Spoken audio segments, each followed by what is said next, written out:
Ketika kita menyalakan televisi di pagi hari, selalu ada berita yang muncul tepat waktu. Ketika kita mendengar radio saat perjalanan, selalu ada suara penyiar yang menyapa dengan hangat sekali, seolah berbicara langsung kepada kita. Bahkan ketika kita menonton pertandingan sepak bola atau program dakwah yang tayang pada jam prime time, semuanya tampak berjalan begitu mulus seakan akan berjalan secara otomatis. Tetapi sesungguhnya tidak ada yang otomatis di dunia penyiaran. Di balik layar ada kerja manajemen yang luar biasa kompleks.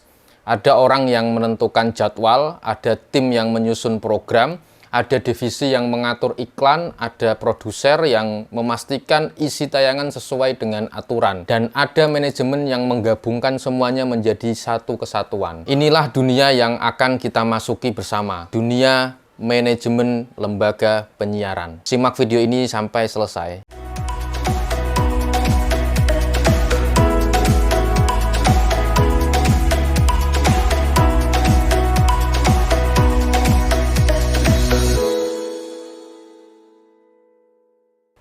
Assalamualaikum warahmatullahi wabarakatuh. Mata kuliah ini bukan sekedar memperkenalkan televisi atau radio. Mata kuliah ini mengajak kita memahami sebuah sistem yang besar, sebuah organisasi yang memiliki kekuatan untuk membentuk opini publik. Dan lebih jauh lagi, ia akan memperlihatkan bagaimana dakwah Islam bisa menemukan ruangnya di dalam sistem tersebut. Lembaga penyiaran adalah institusi yang formal. Ia bukan hanya tempat untuk memproduksi hiburan, tetapi juga sebuah ruang publik yang dilindungi oleh undang-undang. Sejak berdirinya undang-undang tentang penyiaran, lembaga penyiaran memiliki tanggung jawab sosial, tanggung jawab hukum, dan juga tanggung jawab moral. Setiap kata yang keluar dari televisi maupun radio, setiap gambar yang tayang di layar, bukan hanya milik produser saja, ia adalah milik masyarakat. Karena itu, semua isi siaran harus sesuai dengan norma, dengan etika dan juga aturan yang berlaku. Kita sering melihat televisi atau radio sebagai sesuatu yang ringan.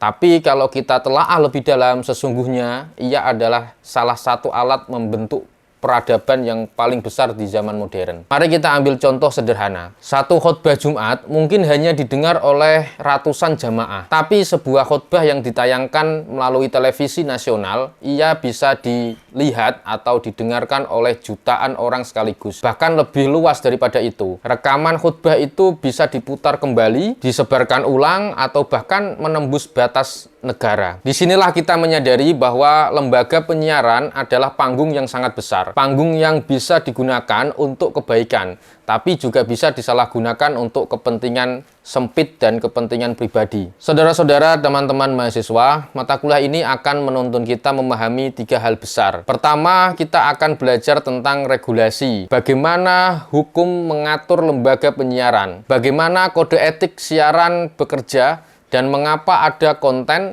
yang boleh tayang dan tidak boleh tayang. Kita akan memahami bahwa dunia penyiaran tidak berdiri di ruang yang kosong. Ia selalu berada di bawah payung aturan negara dan norma masyarakat. Kedua, kita akan belajar tentang struktur organisasi lembaga penyiaran. Siapa yang bekerja di dalamnya, bagaimana sebuah stasiun televisi atau radio itu disusun, bagaimana divisi-divisi bekerja sama dari direktur utama, kemudian produser, hingga kru teknis di ruang kontrol. Kita akan melihat bahwa lembaga penyiaran adalah mesin yang sangat besar, di mana setiap bagian itu punya peran penting. Selanjutnya yang ketiga, kita akan belajar tentang strategi manajemen.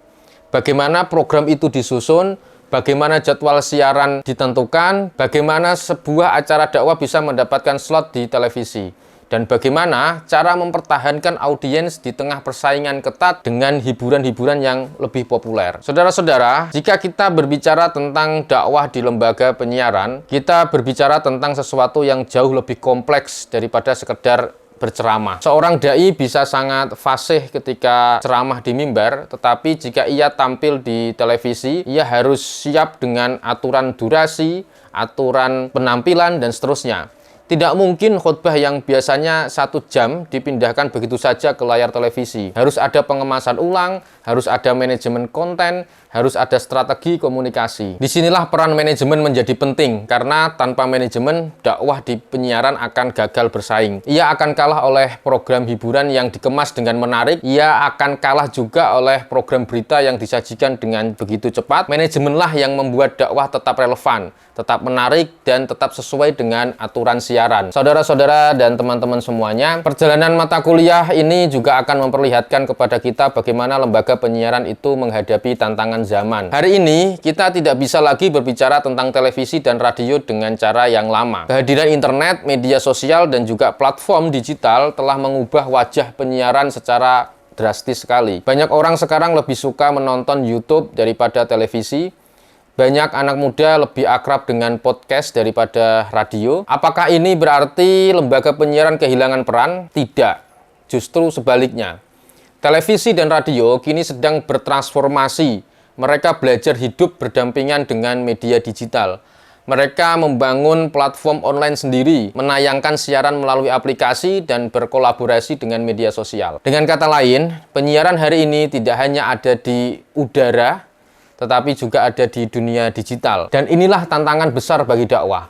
Kita tidak hanya perlu mengelola dakwah di ruang penyiaran tradisional, tetapi juga harus bisa menjembatani penyiaran dengan ruang-ruang digital. Bayangkan betapa besarnya tanggung jawab seorang manajer dakwah yang ingin masuk ke lembaga penyiaran. Ia harus paham hukum, ia harus paham organisasi, ia harus paham strategi siaran, bahkan ia juga harus melek teknologi. Inilah bekal yang akan kita bangun bersama dalam mata kuliah ini. Kita ingin agar mahasiswa tidak hanya bisa berbicara tentang dakwah secara ideal, tetapi juga bisa mengeksekusinya di ruang yang nyata. Ruang penyiaran yang penuh dengan aturan, penuh dengan tantangan, dan penuh dengan peluang. Pada akhirnya, tujuan kita adalah bagaimana melahirkan generasi dakwah yang tidak hanya piawai di masjid, tetapi juga piawai di studio. Generasi yang tidak hanya bisa menggerakkan jamaah di ruang terbatas, tetapi juga mampu menggerakkan opini publik di ruang yang lebih luas. Karena dakwah hari ini tidak cukup hanya disampaikan saja, dakwah hari ini harus dikelola dengan baik,